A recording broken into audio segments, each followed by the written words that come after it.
Hello student, आज हम पढ़ेंगे एक महत्वपूर्ण टॉपिक अर्थव्यवस्था के क्षेत्रक। हमारे देश में पैसा कहाँ से आता है और सारे काम कैसे होते हैं और कैसे अंतर्गत ऐसी चीज़ें आएंगी जो प्राकृतिक संसाधनों का सीधा उपयोग करते हैं और उसका उपभोग करते हैं। जैसे मैंने बताया, कृषि करना, मछली पकड़ना और दुग्ध उत्पादन करना, और ऐसी सारी चीज़ें जो किसमें आएंगी, जो प्रकृति से सीधे संबंधित है, वो प्राथमिक क्षेत्र में आएंगी। इसको हम और एक नाम देते हैं कृषि क्षेत्र। कृषि क्षेत्र और प्राथमिक क्षेत्र एक ही नाम है। द्वितीयक क्षेत्र में क्या होता है, प्राथमिक क्षेत्र इनको कच्चा माल देता है द्वितीयक क्षेत्र वालों को। तो द्वितीयक क्षेत्र, जैसे हमें यहाँ से मिला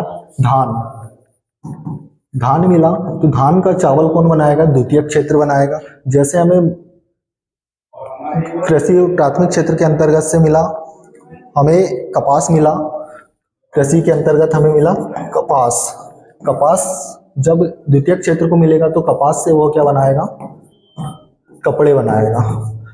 तो कपास से कपड़े बनाना द्वितीयक क्षेत्र में होगा। मतलब जितने भी सारे उद्योग हैं, निर्माण क्षेत्र हैं, वो किस में आएंगे, द्वितीयक क्षेत्र में। इसे एक और नाम भी दिया जाता है द्वितीयक क्षेत्र को, औद्योगिक क्षेत्र। तो आप समझ गए होंगे प्राथमिक क्षेत्र, द्वितीयक क्षेत्र क्या होता है। और तृतीय हम करेंगे लास्ट में तृतीयक क्षेत्र की बात।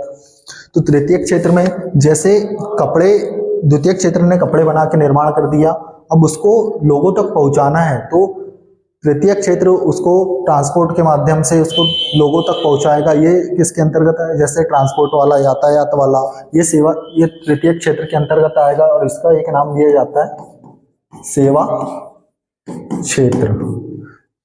जैसे मैं अभी आपको ऑनलाइन क्लासेस पढ़ा रहा हूँ, तो ये भी इसमें आएगा कि ये तृतीयक क्षेत्र के अंतर्गत आएगा। एक टीचर भी तृतीयक क्षेत्र के अंतर्गत आएगा। जो इंटरनेट का उपयोग कर रहे हो, वो भी एक तृतीयक क्षेत्र के अंतर्गत आता है। तो आप समझ गए होंगे, प्राथमिक क्षेत्र बोले तो जो प्रकृति से संबंधित हो, प्राथमिक क्षेत्र। द्वितीयक क्षेत्र क्या होगा, जिसमें उसका रूप बदल के वस्तु का निर्माण कर रहे हैं, वो द्वितीयक क्षेत्र में होगा। और तृतीयक क्षेत्र जो आपको सेवा प्रदान कर रहा है, जो आपको आपके काम आसान कर रहा है, वो सेवा क्षेत्र के अंतर्गत आएगा। तो आई होप कि आप ये समझ गए होंगे। प्राथमिक क्षेत्र ऐसा क्षेत्र जिसमें प्रकृति से संबंधित वस्तुओं का सीधे उपयोग किया जाता है।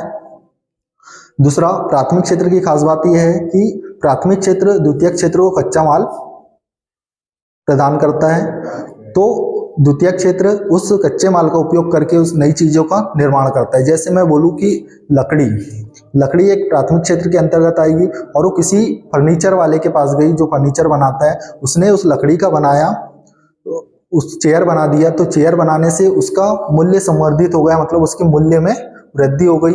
मतलब लकड़ी प्राथमिक क्षेत्र में आएगी, चेयर द्वितीयक क्षेत्र में आएगी। अब चेयर को, बहुत सारी चेयर बन गई है, उसको बेचना है, तो जो बेचने के लिए लोगों तक पहुंचाएगा वो सेवा क्षेत्र के अंतर्गत आएगा। तो आई होप आप इस वीडियो में समझ गए होंगे कि अर्थव्यवस्था के क्षेत्र कौन कौन से हैं। धन्यवाद।